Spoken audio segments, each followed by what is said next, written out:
Okay, Assalamu alaikum. Welcome back to the rolling coverage on Radio Islam International, SONA 2022, DAMP, Amina Chachalia. Assalamu alaikum. Wa alaikum salam. I mean, you come from a rich history of activism and political activity.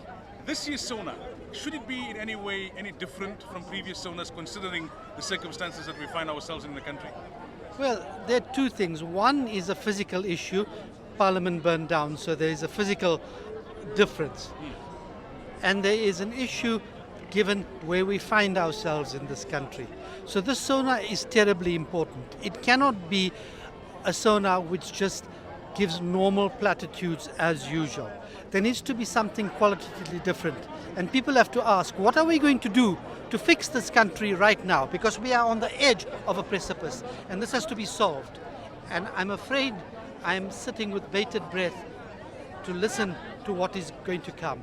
I don't think, but I hope otherwise, that there will be some intelligent and wise words.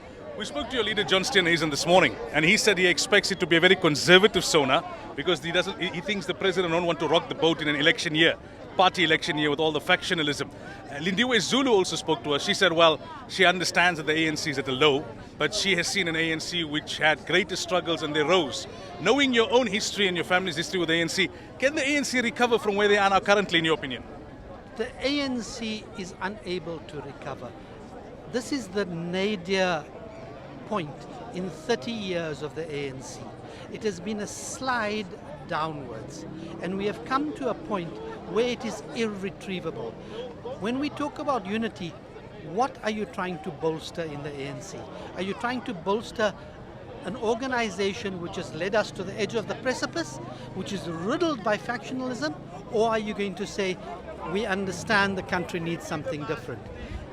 I responded to a tweet from Stephen Grotes from Radio News 24. He said, what would you like to hear?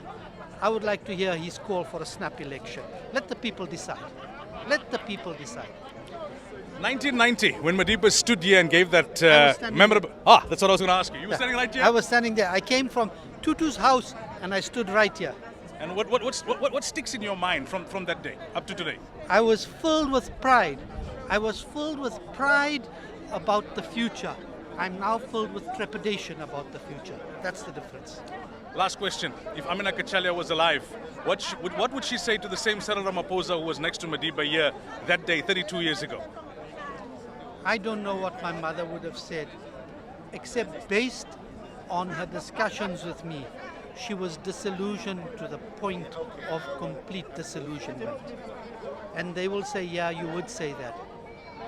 But I heard it from her lips. I'm her son. I know this. Yeah. Talib, shukran so much. Really appreciate it. Thank you so much. Jazakallah.